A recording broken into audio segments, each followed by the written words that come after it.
Students, today we are studying topic 7.4. Please write the objective. I already know how to multiply decimals and whole numbers.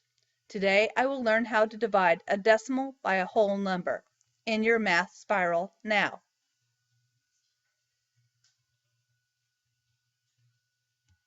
Connect to what you know. When might you divide a decimal by a whole number? Sometimes when I'm out with friends and we have to split the cost evenly, I have to divide a decimal by a whole number. You must place the decimal above the dividend in the quotient. The bill was $20.16 and I had 3 friends with me, so we divided the bill evenly. So we divided the bill by 4 since there were 4 of us.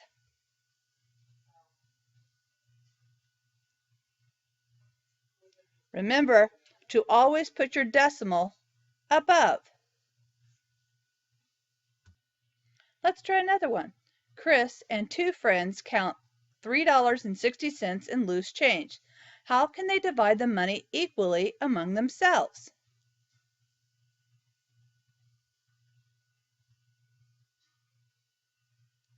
I take 3, goes into 3, make that a 1. 1 times 3 is 3. 3 minus 3 is 0. 6, carry down. 3 goes into 6 2 times. 2 times 3 is 6. 6 minus 6 is 0. Then I carry down my 0. Don't forget to do that. All the numbers must always be taken down. And 3 goes into 0 0 times. 0 times 3 is 0. So it's $1.20.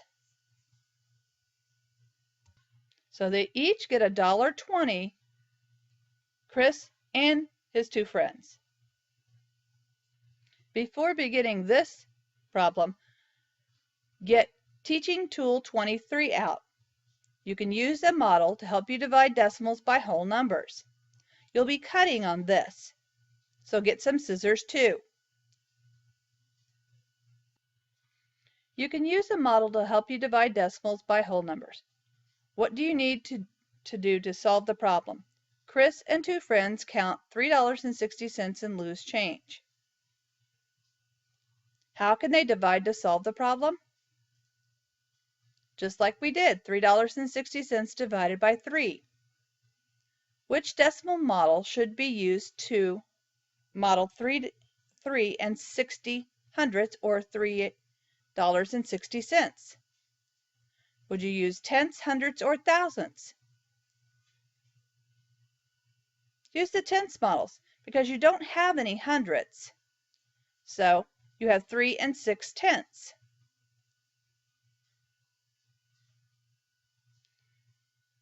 So 3 whole tenth squares, and that means 3 of the big squares, so 3 wholes, and then 6 tenths.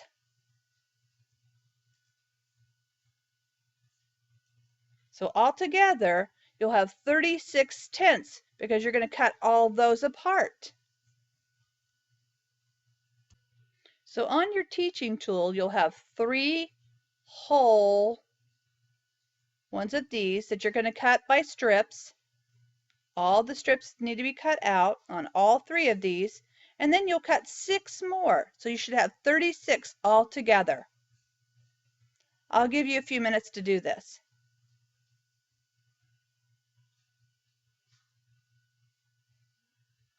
So after you've cut out your 36 tenth bars, make 3 stacks, 1 for Chris and 1 for each of his friends. So divide them evenly.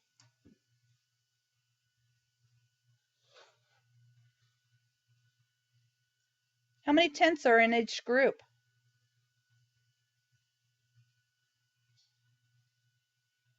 You should have counted 12. 12 tenths are in each group.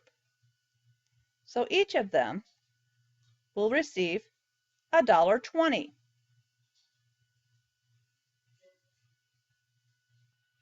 Now use Teaching Tool 23 to find the quotient 2 and 5 tenths divided by 5. Which decimal model should you use to model 2 and 5/10ths? Tenths, hundredths, or thousandths? Explain your answer. Well, obviously you have 2 wholes and just 5/10ths. So again, I will use tenths. Since there are no digits in the hundredths place, it is not necessary to use the hundredths grid. So cut out the tenths strips of 2 whole tenth squares and 5 more tenths. So you're cutting on 3 of the tenths chart. So for 2 and 5/10ths, you're going to do this whole one plus this whole one and 5 more tenths. Please cut them out now. After you have cut 2 of these and 5/10ths all apart so that you have 25, you'll need to divide them in groups of 5. Now, separate the 25/10ths bars, if you haven't already, into 5 stacks because it says divided by, which means divided by and is your divisor. Okay, whatever's behind it is always your divisor. How many tenths are in each group? This is your quotient, otherwise known as your answer. 5/10ths were in each group of 5. How's 5/10ths written? Like that. Now it's your turn. Please follow the directions for your math spiral. Then do your self-assessment.